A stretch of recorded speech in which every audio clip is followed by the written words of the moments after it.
The year is 1991 and the Nintendo Game Boy is all the rage. Of course, it wouldn't make any sense if there wasn't a Metroid game you could carry in your pocket and play on the go. So lo and behold, Nintendo did just that. Has the game aged well? Was it in dire need of a remake? It's time to find out. Also, this review contains spoilers, so be aware.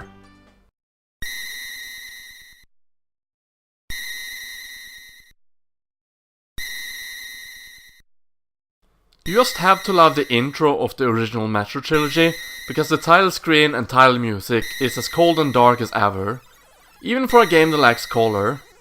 Of course, just like with the original Metroid, the title theme picks up and becomes a bit happier, but it takes it 45 seconds to do so.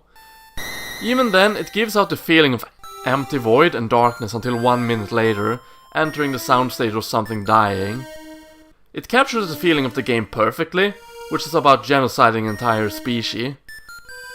The title screen itself has nothing but a static screen with an occasional meteor falling in the background. Pressing start just throws you into the game with nothing but the remaining Metroid counter on how many Metroids you have to kill, with the upbeat tunnel theme playing as you start your genocidal hunt. One thing to note though is that this game lacks color unless you play it on Game Boy Color, Game Boy Advance or with the Super Game Boy on the Super Nintendo. The best color scheme for the game is achieved via the Super Game Boy in my opinion. This is one of those games where the story can be found in the game's manual. Not that the story is very complicated. Your mission given to you, Bounty Hunter Samus Aran, is to travel to the Metroid homeworld known as SR388 and exterminate all the living Metroids there, to prevent the space pirates from ever using them against the galaxy again. That's all there is to it. Since this is a Game Boy game, your control option is not that different from the NES game, and in fact, this game's play very similar to the original Metroid, with a few minor changes of course. You still run and gun and jump like the original game and activate missiles by pressing the select button. You can crouch though, and you can shoot downwards, unlike the original Metroid. You do get a few new power-ups in this game as well as beam weapons that are introduced in this game. The missiles become even more important this time around as they are a requirement in order to kill the Metroids. Of course, energy tanks and missiles containers return in the game, and this time there are as many energy tanks as Samus can carry. As for beam weapons, the ice beam makes a return as well as the wave beam, and this time I have footage of it, unlike the Metroid review. So you start the game with 30 missiles as well as the morph ball, alongside being able to shoot your beams to the end of the screen. The screw attack, morph ball bombs, high jump boots and Varia suit return as well, but since this game has no color, they gave the power suit and Varia suit their iconic appearances. Before I go through all the new items and beam weapons, I'd like to mention that this game is a bit more linear than the original Metroid, as the world is built up in one long cave system, in which every number of Metroid you need to kill in the game is relegated to different levels, like structures. You have both caves and Chozo temples to explore, and you need to kill all the Metroid in every given area in order to progress further through the game, as each new area is blocked by damaging lava, with the exception of the final area and final boss, which are completely blocked off unless you've killed all Metroids before those points. There's a total of 38 Metroids to kill in the game. This game also lets you have 3 save files, and you save using save stations that can be found throughout the game. Say goodbye to those tedious passwords. Now, let us go through all the new abilities and weapons. Spider Ball! This nifty ability gives the ability to climb all surfaces with the exception of spikes. This gives you a new mean to explore, and you activate it by pressing down while being in the morph ball. It changes appearance with the Varia suit. This ability becomes redundant later on in the bigger areas when another ability is introduced. Spring Ball! Makes it possible to jump with the morph ball, makes it easy to latch onto walls with a spider ball and reach higher heights as a ball. Space Jump! Gives exploration another meaning as you can now explore the world freely by jumping several times in midair. No place is ever out of your reach with a space jump, which would be just as iconic as the screw attack in 2D Metroid games. Spacer!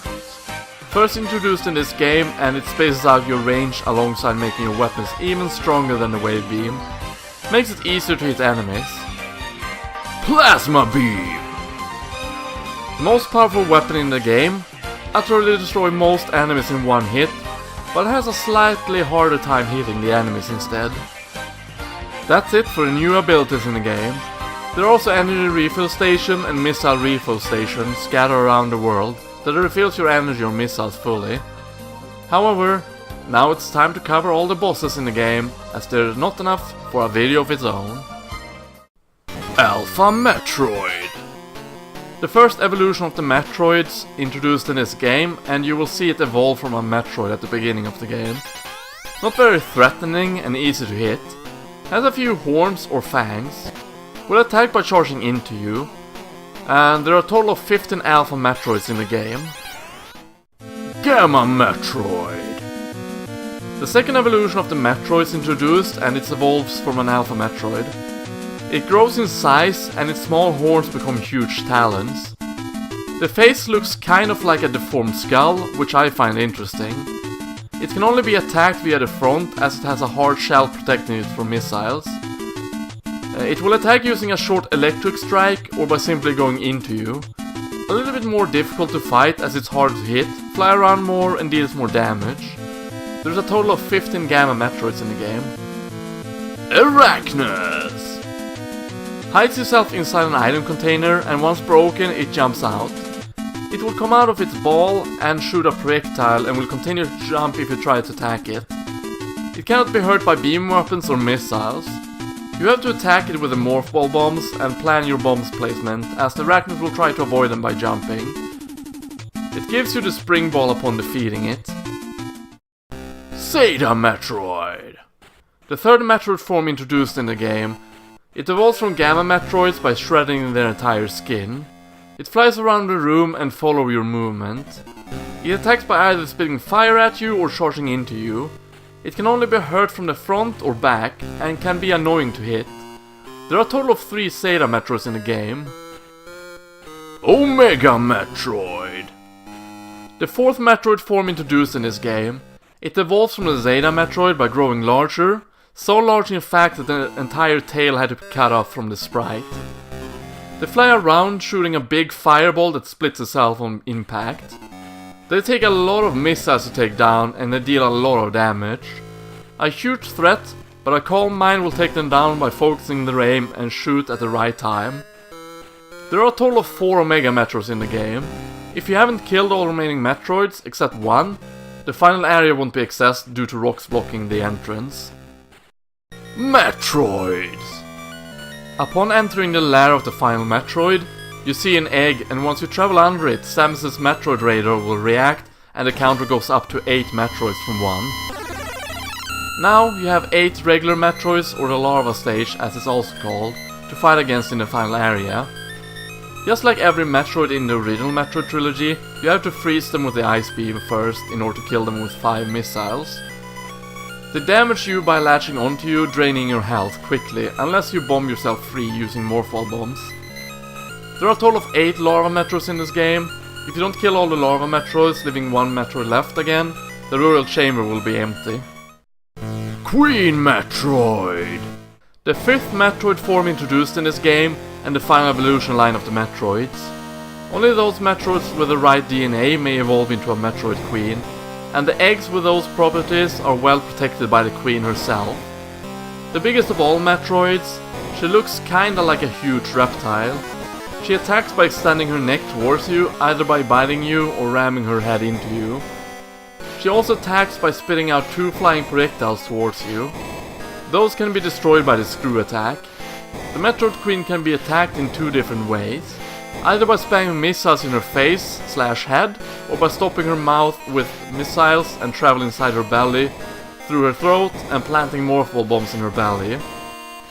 This will deal the most damage to her, but it will also quickly drain your own health. After enough damage, her body will freeze and start fading away.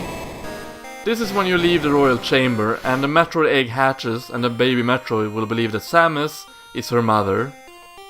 This is the 6th and final stage introduced in this game. It's the infant form, and it's the first Metroid form a Metroid will have. Take the baby Metroid to your ship to beat the game. The music in this game is quite interesting. Most of the music is ambient sounds, which evolves more and more the further down you go into the game world. It starts very minimalistic until you reach the Omega Metroid lair, where it sounds very threatening and dreadful at the same time. It's probably my favorite theme of the game, because of how good it is. Then you have the upbeat tunnel theme you will hear a lot while traveling in between the deepest areas of planet SR388, which is both upbeat and cheerful. You also have the temple themes, which are good and has a lot of mystique to them. You have the Queen's Lair theme, which gives you the sheer amount of dread remaining in the game. Especially the new theme that play when the 8 larva Metroids are revealed.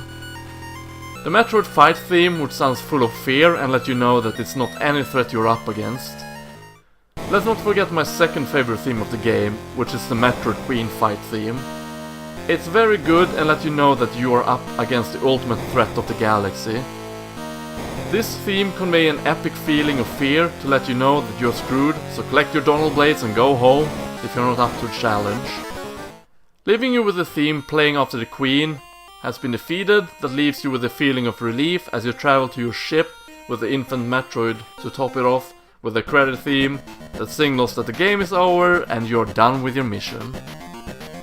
The game has 3 different endings, and they all rely on how quickly you beat the game.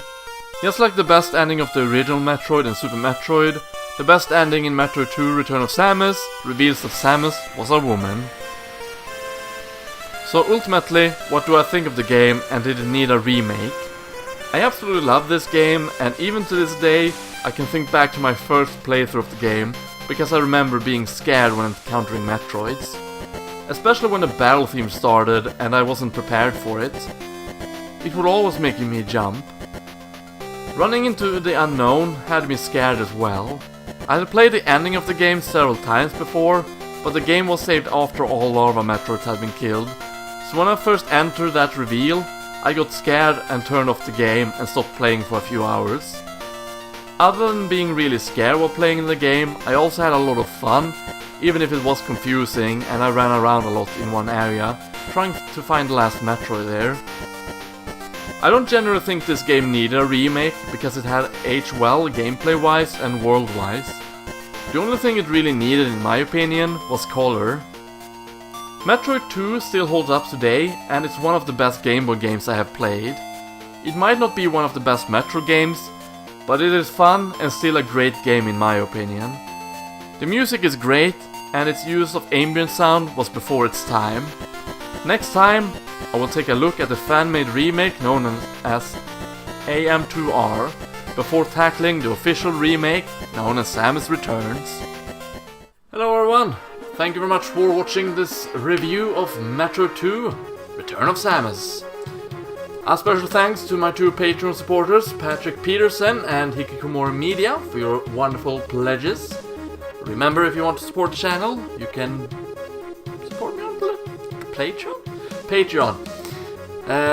Next up, like I said, it's gonna be another Metroid 2 remake, a review of that. And if not, follow me on Instagram as LPGrodus. Follow me on Twitter as FrogFaceR. Subscribe here on the channel if you enjoyed, and give it a good old thumbs up if you enjoyed. Let me know what you thought about the video in itself by writing down a comment down below. Thank you very much for watching, stay frogger one, and I shall see you next mission. Take care everybody, and I shall see you then. Bye for now.